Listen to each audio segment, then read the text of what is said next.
Greetings everyone, Cellophane Dancer 98 back at it again with another reaction. Looking at game theory, follow the eyes for FNAF sister location theory. Should be fun. Let's see how this goes for this one. When it gets dark, they will awaken. The children's spirits will rise. What? They will kill you. I'll just walk out in the morning, stepping over your corpses one by one. You are intruders. None of you will survive the night. And what makes you think they won't kill you? Because I am one of them.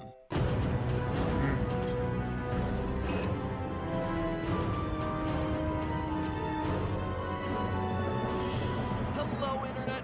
Welcome to Gametheory, still available to consult on the FNAF movie's storyline. Seriously, Scott, I'll be waiting by the phone because I can practically guarantee I've put more collective hours of thought into counting animatronic toes, tracking eye colors, listing out the differences between pizzerias, diners, and rental services, parsing out your phone guy calls, and counting and recounting again the number of dead child carcasses left in your story's wake than literally anyone else out there. I mean, I've even gone so far as to do the unthinkable for these sister location videos. That's right, I reread The Silver Eyes. In an ironic twist, it took longer than the actual game. Now, here I am piecing together this script after, I kid you not, a weekend spent doing nothing but thinking about these games, writing and rewriting timeline after timeline to account for all the nonsensical Easter eggs shoved into this 4-hour experience. And you know the conclusion that I've reached? That your version of events isn't satisfying. That any theory I come up with that attempts to bend over backwards and cobble together every line of dialogue, design detail, and character motivation will be overcomplicated at best and inherently flawed at worst. And that's not me admitting defeat, it's a fundamental problem with the series right now. This one just tried too hard to do too many things. You've got elements of the past 4 games mixed in with FNAF World, mixed in with the book, all of which at this point have questionable canonicities, conflicting storylines, and competing dates. Couple that with characters that mimic other characters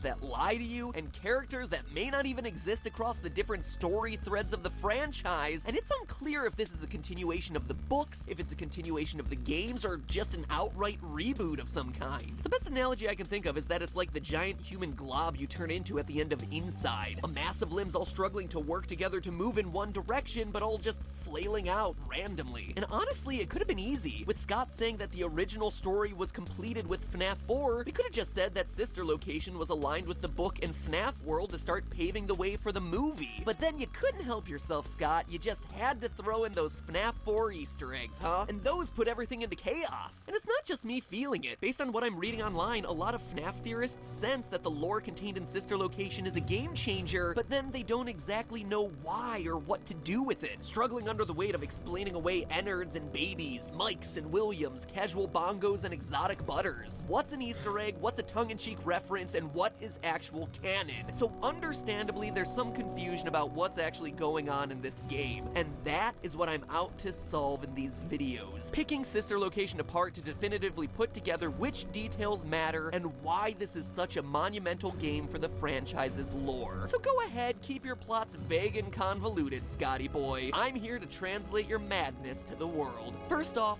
who are we playing as? Historically, the protagonists of Freddy's games have had a varying degree of importance. There are those like Mike and Fritz who, for all we can tell, were just names with the sole purpose of filling out the "to" line on a paycheck. Sure, they may have been retconned into some importance now, but they were never really intended to be that way. Then there was the crying child of FNAF 4, hospitalized and trapped in a waking nightmare. Slightly more important, I would hazard to say. And the game recognizes this as, during your first encounter with the new animatronic baby, she calls out, "It's a strange thing to want to do, to come here.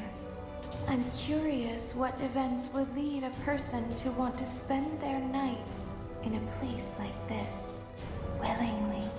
Maybe curiosity, maybe ignorance." Answering the question of who you play as in sister location is more important than any of the rest of the games in the franchise, since it practically dictates every other element of this story. Why you're there, what the endings mean, what this location stands for, how this fits into the overall timeline. It's a big deal. Now personally, based on the silhouette in the mirror, my first guess is to say that we're playing as Rick Astley, and Scott is just committing the most elaborate Rick roll in history. I mean, just look at that hair. It's an exact match, and let's face it, Scott has proven that he's not above trolling us. But assuming he has a little bit more respect for the fan base than that, there can only be one possible conclusion here. In Sister Location, we play as William Afton, purple guy himself. And no, I'm not just saying that because the eyes in the ending are purple like literally everyone else on the internet's been saying. Sure, it's a nice detail that may hint at Scott's intentions, but it's not proof. For proof, we begin by turning to the in-game dialogue. On your quest to unlock the game's fake ending, the animatronics taunt you with these little bits of dialogue, spoken by a young girl in a British-sounding accent. I'm still here. Isn't this why you came here? To be with her again? So we know that whoever the player is has some sort of connection to this mysterious young girl. But who is she? Well, throughout the game, between nights, we hear the same girl pressing her father to let her play with Baby, saying things like, Daddy just once let me go play with her. She's so pretty and shiny. Didn't you make her just for me? From that small snippet, we can not only tell that our character is her father, but that he's also in some way the creator, or has some level of control over the animatronics. I don't know. This was pretty flimsy when they first came out with this theory. Because when you think about it, why would William come back here and get scooped? Because then that would kind of ruin his plan to become Springtrap if he already had animatronic parts in him. Because he would already be almost dead by the time he went into that suit and couldn't really do much else after losing a bunch of, well, innards. Which means it had to be someone else at the time, but we didn't understand anyone else could have been there at the time. I mean, we pretty much just glossed over the fact that we've forgotten about the older brother. I mean, we had the sister, we had the crying child, but then we forgot about the older brother through most of the game. So I can see how he hyper-focused on William being the possible character here. This in turn narrows the field down by quite a bit to two men, William Afton and Henry, no last name given, the two co-founders of Fazbear Entertainment as introduced in FNAF Silver Eyes. By the way, low blow, Scott, forcing people to read in order to have any sort of clue as to what's going on in the franchise now? Because seriously, without reading the book, you would have no clue the importance of William Afton. Oh well, that's what I'm here for. I read it so you don't have to. Kind of like the Nostalgia Critic. Anyway, based on the girl's accent and William Afton's similar dialect at the beginning of the game, she can dance. She can sing. She's equipped with a built-in helium tank for inflating balloons right at her fingertips. it would seem as though we have ourselves a match. You are the father! But let's not be too hasty there, Maury. We can be even more sure. In the game's real ending, you get yourself tricked, becoming animatronic fodder as the machines scoop out your internal organs and replace them with endoskeleton cords. Now, this really bothered me, since it's like the antithesis of what we expect from our stories when we beat the game. Here I am wanting to finish my night and return home to my basket of exotic butter, but no, that's reserved for the fake ending. Becoming a flesh suit is somehow canon to the series. I wanted to write it off as jumping the shark, like, hey, we're getting a little bit too absurd right now, but then I realized that this is a franchise built on haunted animatronics chasing you through a pizza restaurant after they've been killed by a serial killer hiding in a mascot suit filled with killer springs. So, crossing the line of absurdity? Yeah, I think we're long past it at this point. Becoming a flesh suit is an oddly specific event to be integral to the lore, and yet there it is. So we're left with two options. Scott's either completely lost it at this point, or he has some other plans for this character. And indeed, he does, as the novel once again shows us why this odd story turn is so important. In its pages, we're treated to all sorts of lines that make it clear Mr. Afton is the one who gets himself stuffed. Page 407.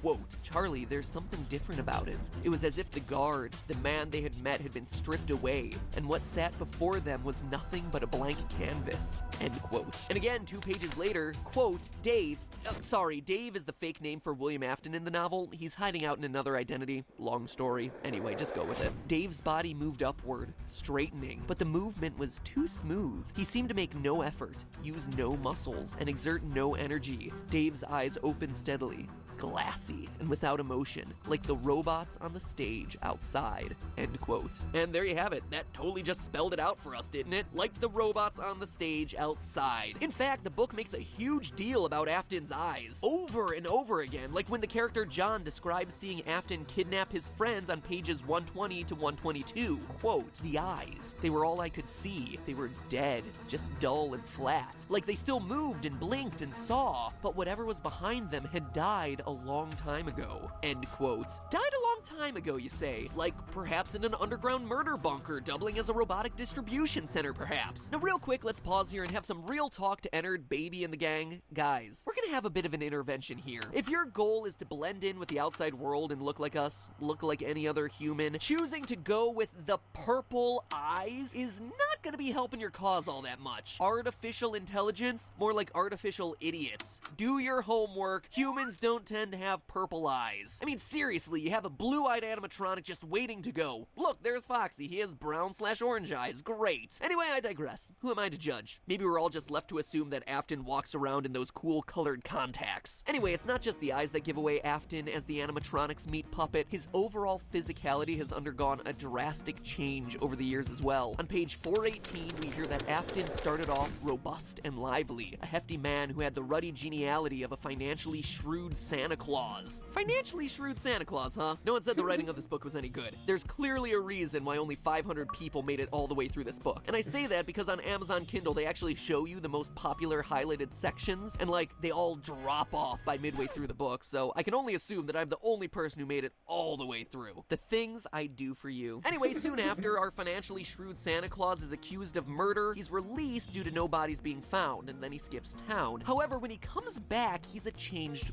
person. Quote, Afton had been fat and affable. The man in the picture was sallow and thin, his skin sagging and his expression unpleasant, as if he had forgotten how to smile. He looked like a poor facsimile of himself. End quote. So when he comes back to town, he's not only lost a ton of weight, but he looks like a poor copy of himself? So that's us reading the subtext of these lines, but you don't even have to read between those lines. Afton tells us directly in the quote I used at the top of this episode. Quote, and what makes you think they won't kill you? John said again. Because I'm one of them, he said. I mean, let's face it, it is hard to argue with that one. He is outright saying he is an animatronic. Reading the book the first time, you all assume it's like, oh, he has a kindred spirit with these animatronics because he loves them so much and he dresses as one and this and that. But oh no, after playing Sister Location, it takes on a whole new meaning. Now, there are two major complaints against the Afton theory. One, that Baby's first lines are, I don't recognize you. You are new. And two, that none of it makes sense if Afton bleeds out in Springtrap in FNAF 3. But there's an easy answer for both of these situations. First, think back to the FNAF world ending, where Desk Guy, who in our last episode we establish as Henry No Last Name Given, William Afton's partner in the Freddy Fazbear's franchise, confesses to building Baby. He's the creator, the one Baby would be most familiar with and not necessarily Afton. So Baby not recognizing Afton isn't all that much of a stretch. And regarding Purple Guy's death, we see in the book that William is covered in scars. Scars left over from surviving one major round of Springtrap failures. Quote, Dave had been shirtless under the costume and now his bare chest was clearly visible. His skin was horribly scarred, with raised white lines that scored his flesh in a symmetrical pattern, each side of his body mirroring the other. He raised his arms and turned slowly in a circle, giving Carlton ample time to see that the scars were everywhere.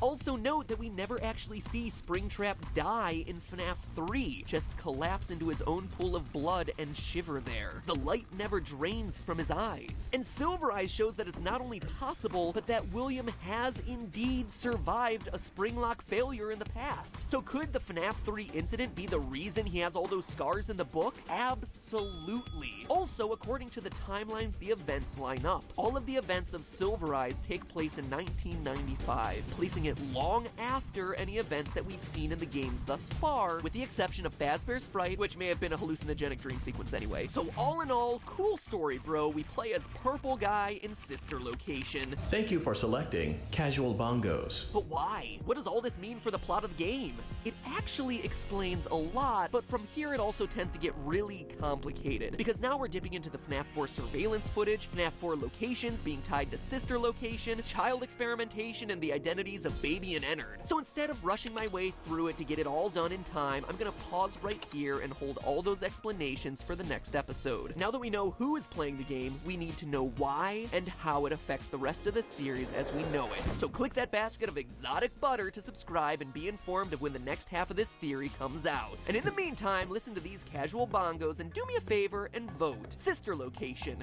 yay or nay? Was this the game that you were waiting for, or did it end up under-delivering? Click on one to choose and I'll let you know next time how y'all voted. And in the meantime, remember, it's all just a theory. A game theory. Thanks for watching.